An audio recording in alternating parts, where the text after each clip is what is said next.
All right, this is the second little mini lecture that addresses guidelines for choosing topics. So this would be part 2 of 3. And this guideline deals sort of specifically with the topic. So we're moving from your personal interest in the topic to what makes the topic of interest to everyone else. So the question that you ask here is this topic significant? And this brings up what I call the timely, timeless aspect to the topic. So if we take a spectrum, here we just have a color spectrum as a good example, a good visual. We don't have one side leading to the other side or one side being greater or less than the other side. You simply have the spectrum running from the orangey red through the blues to then the purpley red. So if we look at topics as falling on this spectrum, we're left with, we have essentially two sides to this. So on the left side, and it can be the right side, it doesn't matter which side it's on, you have the question, why are we talking about this now? And this really addresses the timely aspect of the topic. So why is it in the news? Why are we talking about it? And because we're talking about it, it must be at least somewhat, if not quite significant.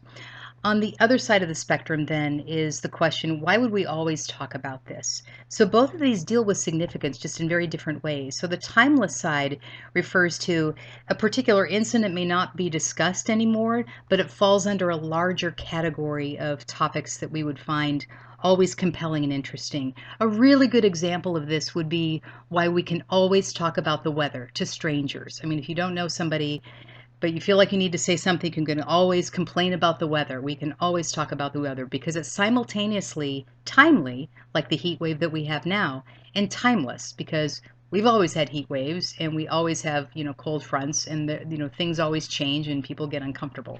So that would fall under both sides of the spectrum. So if we look at the news and what's going on in the world, the first question that would come up today is what topics are in the news right now? And so this would be a point in class where I would start writing some stuff on the board. So I'm going to give you a couple moments to reflect on this. If you think about what are the topics that are in the news right now, there's a real obvious one. It's the huge elephant in the room, okay? It's coronavirus. So that is something that we're talking about right now, okay? And of course, we know that that's a very familiar topic, but nevertheless, it is a timely topic because we're all living through it. So that would be one that would be talked about right now. Certainly what's going on with the post office and mail-in ballots would also be a topic that is timely right now. The gearing up for the election, so the campaigns on both the Democrats and the Republicans would also be considered very timely. If we had any sports going on right now, I would probably ask people what's going on with sports in terms of the beginnings of various seasons. We just would have finished up or probably still in the midst of the Summer Olympics, so that would be timely. All of those would be very timely. And of course, anything that's going on in the entertainment world right now, of course, nothing, that would be also very timely. So that would be the first question. And that would fall then on that left side, or the orangey red side, is why are we talking about these things now?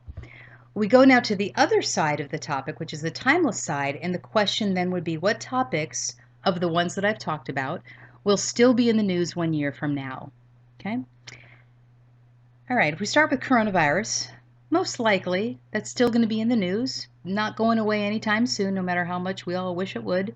It's going to be in the news until we have a vaccine, and then we have people take the vaccine, and then we have a significant number of people that have all built up immunity, and then you've got herd immunity, which is a long ways away. The actual vaccine being also months from now, realistically.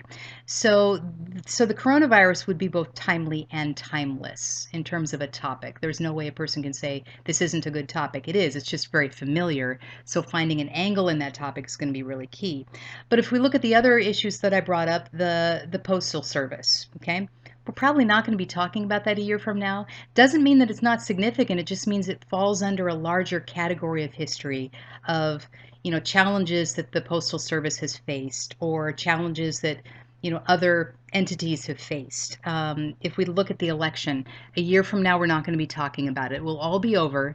All the votes will be counted. We will have a president, right? So so it doesn't cease to be significant. It just falls under the larger category of election results based on who wins. So then it becomes a story in a larger category. If we look at things like the Olympics, if we'd had the Summer Olympics this year, that would be timely.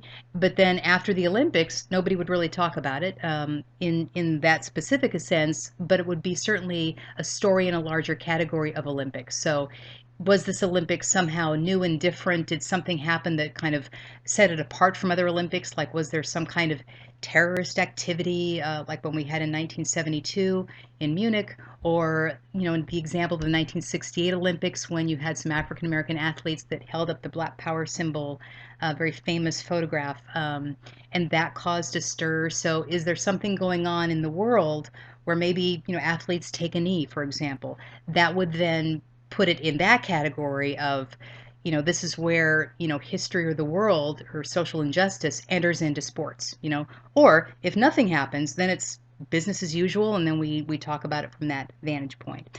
So this is a way to kind of figure out, how am I going to approach this topic? There are certainly topics like technology topics that are always interesting.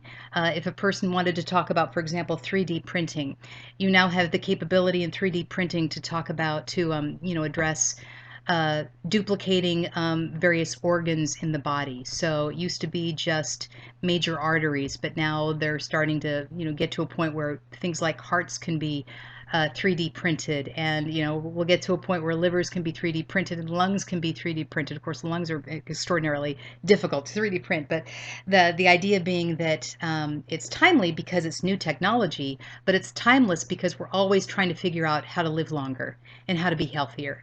And what to do with transplants when an organ fails but everything else is still working properly. So that would be an example of a topic that has the angle of, this is why we're talking about it now, and this is why we would always talk about it. So really what you're looking at in this particular guideline is, how do I sell my topic to my audience? Am I going with the, hey, this is cutting edge and we're just talking about it, or is this something we could always talk about? Certainly before we went from 1999 to 2000, Y2K was a huge topic of conversation, and what's going to happen? Are planes going to fall out of the sky? And my in-laws had, bought tons of lanterns and sleeping bags and bottled water, like somehow their house was going to disappear. So, and now nobody talks about Y2K. It's like, what's Y2K, right? Nothing really happened. So that will give you an idea as to where your topic is going to be, where you need to think about where it's being placed with regard to the audience. So this is the second guideline, which is where does it fall in the timely, timeless spectrum, which in other words is, why is this significant? In the third guideline, we'll look more specifically at the audience and the occasion.